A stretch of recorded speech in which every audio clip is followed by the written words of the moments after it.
सभी ऋषियों ने साथ में मिलकर यज्ञ का आयोजन किया था।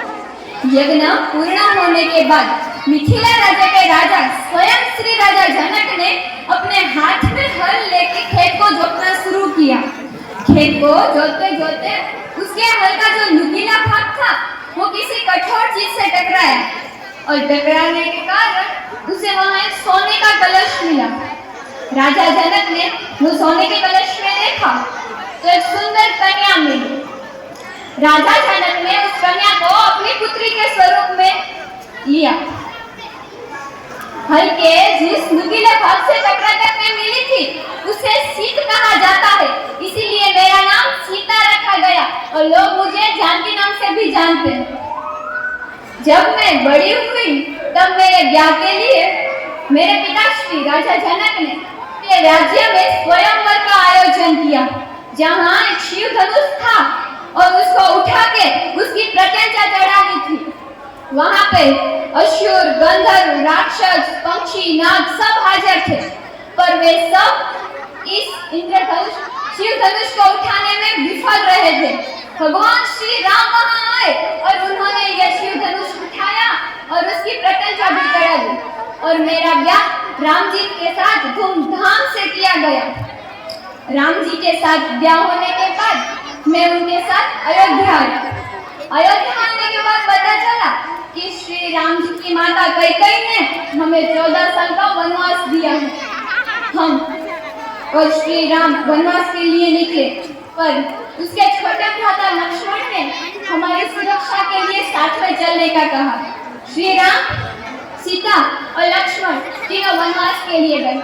वनवास के 12 साल तो सुख शांति से निकल गए थे, पर जब 13वां साल था तब एक दिन हम तीनों कुटिया में बैठे थे और वहां से सुंदर हिरण पसार होता है। मैंने स्वामी राम से कहा कि स्वामी मुझे वो हिरण चाहिए। स्वामी ने तुरंत ही हाथ करके वो हिरण लेने वन में चले गए। तब जोर जोर से आवाज आने लगी, लक्ष्मण लक्ष्मण। मैंने लक्ष्मण से कहा कि राम जी आपको बुला रहे, पर लक्ष्मण मुझे अकेला छोड़ के नहीं जा सकते थे। पर मेरे कहने के बाद वो गए, पर उन्होंने मेरी सुरक्षा के लिए लक्ष्मण रेखा बना दी और कहा कि सीता आप इस लक्ष्मण रेखा से बाहर मत आना। मैंने बोला ठीक है। मैंने उसकी बात मान ली और वे राम की मदद के लिए गए। अब मैं कुटिया में अकेली थी। तब एक स्वरूप व्यक्ति आता है और मुझसे कहता है कि माता भिक्षा दो। मैंने बोला ठीक है मैं देती हूँ, पर मैं लक्ष्मण रेखा से बाहर तो नहीं जा सकती थी ना। पर अपने आंगन में आए ब्राह्मण को भी ऐसे नहीं जाने दे सकती थी। मेरे लाख बार कहने के बाद भी वे नहीं मानी और मैंने उसको भिक्षा दी, पर लक्ष्मण रेखा पार कर ली थी। और तब वो ब्राह्मण नहीं रावण था, वो ब्राह्मण नहीं रावण था, और वो मुझे उठा के अपनी अशोक वाटिका में ले गए। हे दुष्ट रावण, तू मेरा हरण नहीं कर सकता है। हे दुष्ट रावण, तू मेरा हरण नहीं कर सकता है। आकाश से लेके पाताल तक कोई मुझे छू नहीं सकता है।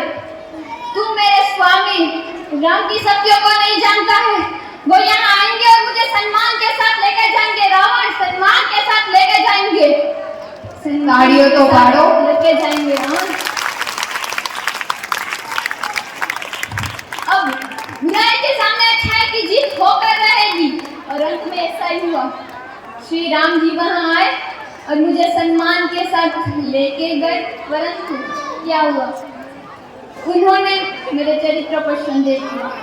ऐसे ही रावण के साथ बैठी हुई सीता माँ को अपनाना नहीं चाहता था कोई, तो मुझे अग्नि परीक्षा देनी पड़ी। मैं सही थी, मैंने दी अग्नि परीक्षा क्योंकि मैं सही थी। अग्नि परीक्षा देने के बाद हम तीनों अयोध्या वापिस आए। 14 साल के बाद हम अयोध्या वापिस आए तो अयोध्यावासी ने धूमधाम से स्वागत किया।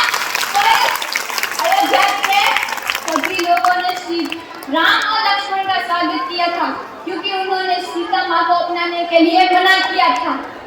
मैं कहाँ जाती? 14 साल के वनवास के बाद फिर से मेरा तो वनवास ही शुरू हुआ ना।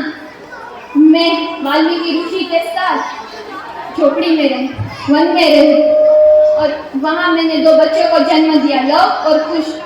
वे बड़े होके मुझे राम राज्य में लेके आए, मुझे राजरानी बनाया और अंत में मैं थक गई हूँ सबके सामने खुद को साबित करते करते। मैं थक गई हूँ सबके सामने खुद को साबित करते करते। यहाँ नारियों का सम्मान नहीं होता, यहाँ स्त्रियों को कोई मान नहीं मिलता है। हे धरती माँ, यहाँ स्त्रियों को कोई मान नहीं मिलता है।